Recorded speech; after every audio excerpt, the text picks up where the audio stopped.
In the final, collapsing months of World War II, as the Third Reich crumbled beneath the weight of Allied armies, one of the most feared institutions in Europe simply dissolved, almost overnight.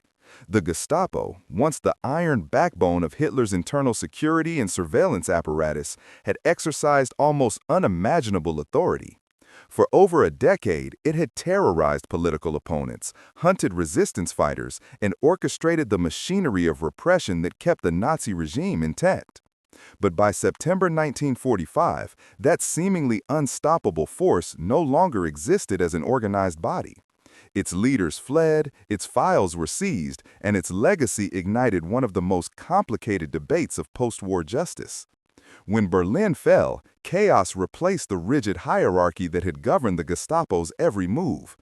Officers abandoned their posts, shedding uniforms, burning papers, and attempting to blend into the collapsing civilian order. The Allied Control Council wasted no time. In September 1945, it formally dissolved all Nazi organizations, including the Gestapo.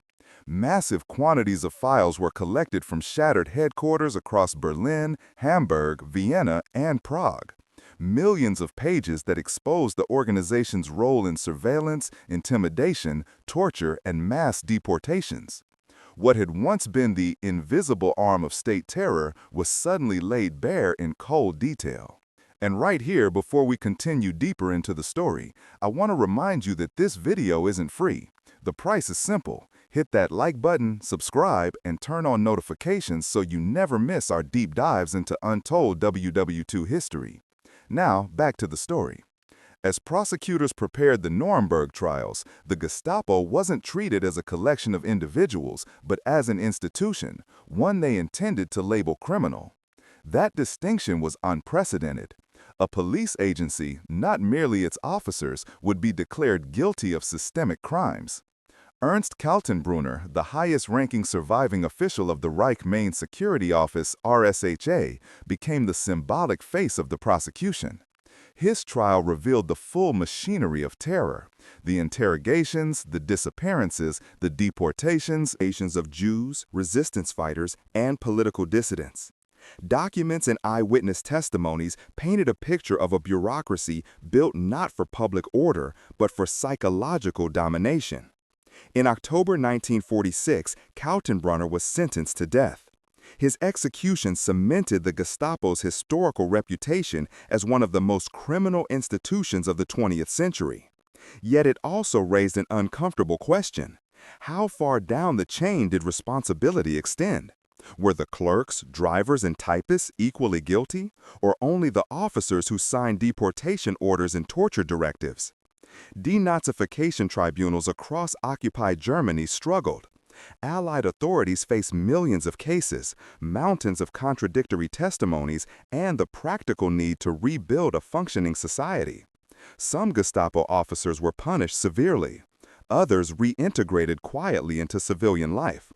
Justice for many survivors felt uneven, incomplete, and painfully slow. But amidst this imperfect reckoning, one mystery overshadowed them all: the disappearance of Heinrich Müller, the last chief of the Gestapo. Unlike Himmler, Goebbels, or Hitler, whose fates were clear, Müller seemed to vanish into thin air. His escape, death, or survival remains one of the great enigmas of the post-war era.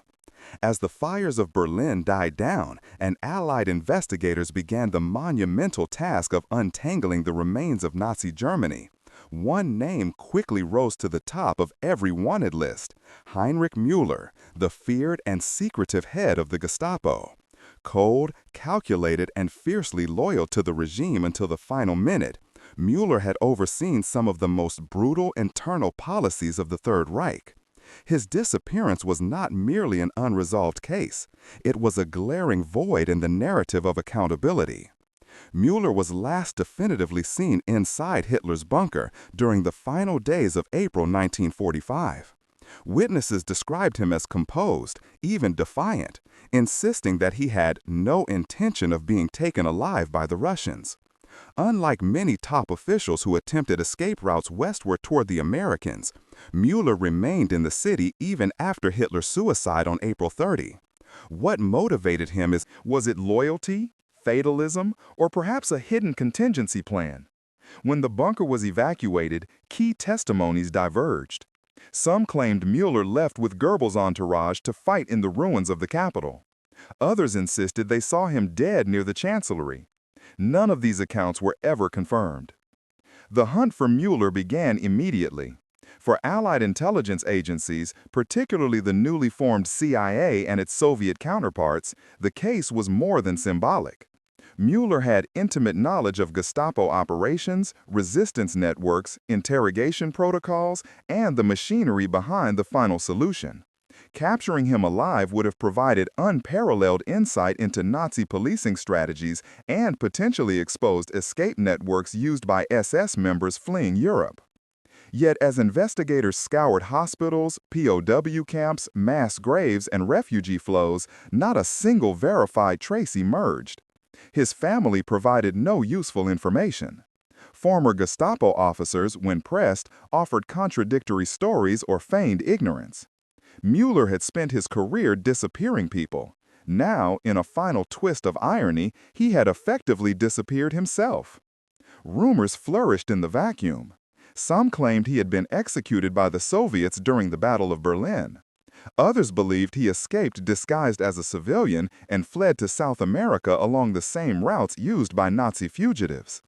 More sensational theories suggested he may have been secretly recruited by Soviet intelligence, using his expertise to help build their internal security structures during the early Cold War.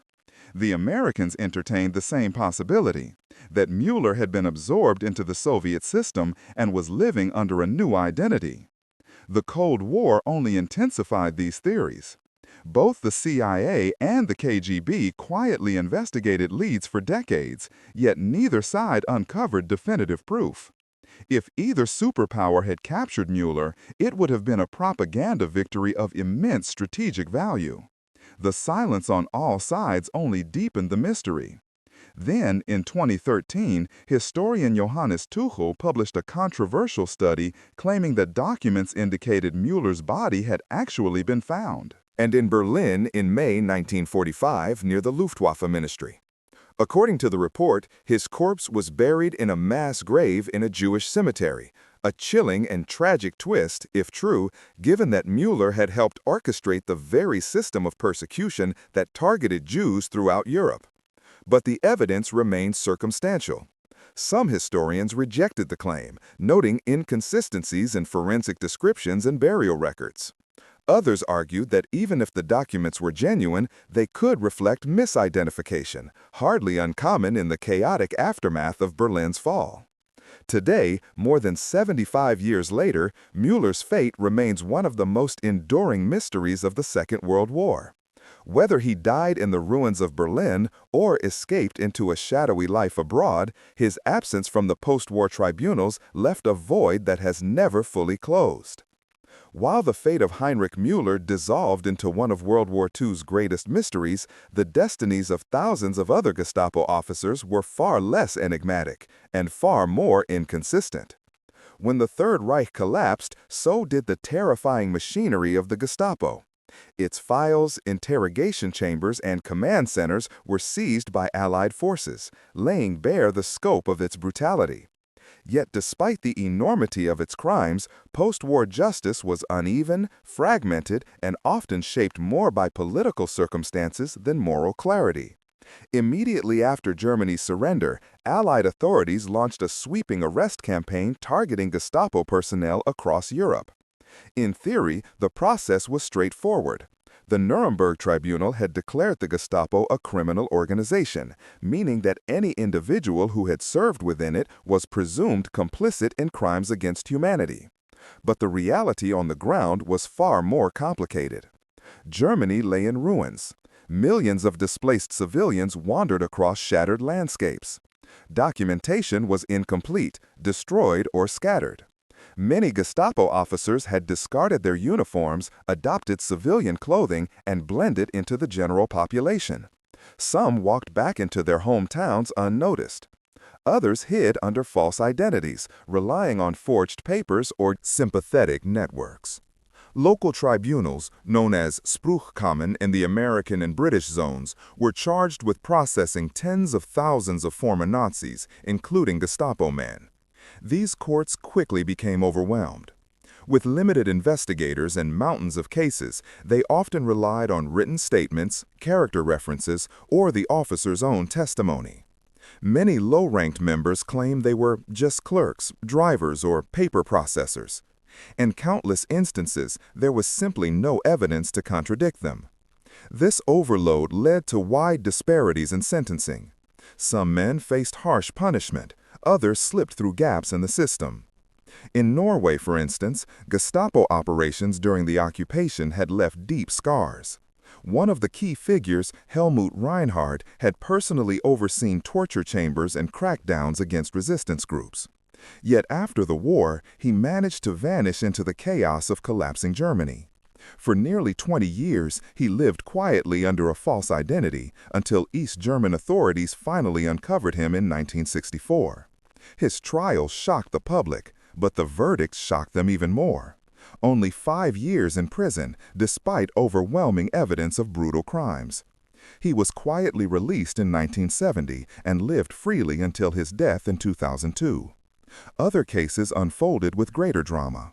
Rudolf Christoph Batz, a Gestapo member who had also commanded Einsatzkommando II, initially evaded arrest and later practiced law in post-war Germany. But when investigators discovered his past involvement in mass deportations and killings, Batz was seized and charged. Facing a looming trial in 1961, he took his own life. Sentencing outcomes varied wildly. In some countries, former officers received death penalties. In others, sentences were commuted or drastically reduced. And in many cases, early release programs introduced as Cold War priorities shifted, quietly returned former Gestapo personnel to ordinary lives. One striking example was Rudolf Kerner, who had served as head of the Gestapo in Kristiansand, Norway. After his arrest and sentencing to death in 1947, shifting political winds and legal reforms led to his sentence being converted to life in prison. Imprisonment. Astonishingly, he served just 6 years before being freed in 1953. He re-entered West German society and lived out his days as a car salesman, an ordinary occupation masking a deeply extraordinary past. These cases illustrate a broader pattern. Post-war justice was far from uniform. Some perpetrators were punished severely, others barely faced consequences at all. A mixture of bureaucratic overload, political pragmatism, and the shifting priorities of a divided Europe meant that justice was often incomplete. For survivors and victims' families, these inconsistencies were painful reminders that the end of the war did not automatically deliver closure. And for historians, they highlight how the collapse of one of the most feared police organizations in history produced a legacy that was messy, fragmented, and morally complex. As Europe transitioned from the ashes of World War II into the geopolitical frost of the Cold War, Heinrich Müller's disappearance gained a new and unsettling dimension. He was no longer merely a missing war criminal. He had become a potential intelligence asset, one whose knowledge, experience, and secrets could tilt the early balance between East and West. For both the United States and the Soviet Union, Müller represented not only a moral dilemma, but also a strategic opportunity. By 1947, the CIA's predecessor, the OSS, began receiving reports that Müller had been spotted in Soviet-controlled territories. Some alleged he had been spotted in Red Army troops during the chaotic fall of Berlin. Others claimed he had defected willingly, bargaining his survival in exchange for intelligence on Nazi state security, resistance networks, and Western espionage operations. At the time, both superpowers were racing to recruit former Nazi experts, scientists, engineers, code breakers, to build their post-war capabilities. If men like Werner von Braun were considered valuable, then a man who had commanded the Gestapo would be even more so. But unlike scientists, Müller came with staggering baggage. He wasn't a technician, he wasn't a bureaucratic cog. He was the architect of political terror, the overseer of interrogations, deportations, and the genocide. Crushing of resistance movements across Europe. His knowledge of the inner workings of the Nazi police state was unparalleled, exactly the kind of intelligence the Soviets would have coveted. This possibility alarmed American intelligence. If the Soviets had captured Mueller, they could exploit his expertise in infiltrating dissident groups or leveraging psychological torture methods, techniques the USSR was already infamous for. The CIA feared that Soviet counterintelligence might become nearly unbeatable if bolstered by Mueller's experiences in dismantling underground resistance. Throughout the 1950s and 1960s, the West German government, particularly the newly formed Bundesnachrichtendienst (BND), also launched its own investigations. Ironically, the BND was led by Reinhard Gehlen, former head of the Nazi Military Intelligence Division on the Eastern Front. If anyone understood the value of recruiting former Nazi officials, it was Gehlen. His organization actively sought out ex-Nazis for intelligence purposes, making the idea of Mueller being alive and active within Soviet intelligence a deeply disturbing scenario. In 1967, the Munich police received testimonies from an informant claiming Mueller was living in Czechoslovakia under Soviet protection. The report described him as a high-ranking advisor in secret police operations. While the authenticity of this testimony was debated, it triggered renewed Western efforts to identify any trace of Mueller's presence behind the Iron Curtain. Meanwhile, the Soviets consistently denied harboring Mueller, but this denial raised more questions than answers. Why would the USSR remain silent if they had captured one of the most notorious Nazi officials? One theory suggests that publicly admitting to employing Mueller would tarnish Soviet claims of moral superiority over the West. Another theory argues that Mueller, if alive, was too valuable to expose. His knowledge of espionage, interrogation, and underground networks would have been a powerful asset in the early Cold War. Adding to the intrigue, West German documents declassified decades later revealed a startling detail. There were no verified accounts of Mueller's death. His file remained open long after most other Gestapo leaders had been accounted for, living or dead. Every attempt to locate his remains in Berlin mass graves ended in failure. Even DNA comparisons yielded nothing. The uncertainty became part of Cold War mythology. Newspapers speculated that Mueller was advising Soviet intelligence. CIA reports, some heavily redacted, continued to hint that he may have escaped justice entirely. And for many survivors of Nazi terror, the idea that the head of the Gestapo might have lived comfortably under a new identity was a tormenting thought. In the end, the Cold War did more than obscure Mueller's fate. It transformed it. His disappearance became a strategic question, a propaganda tool, and a reminder that justice in a divided world was often overshadowed by rivalries and political priorities.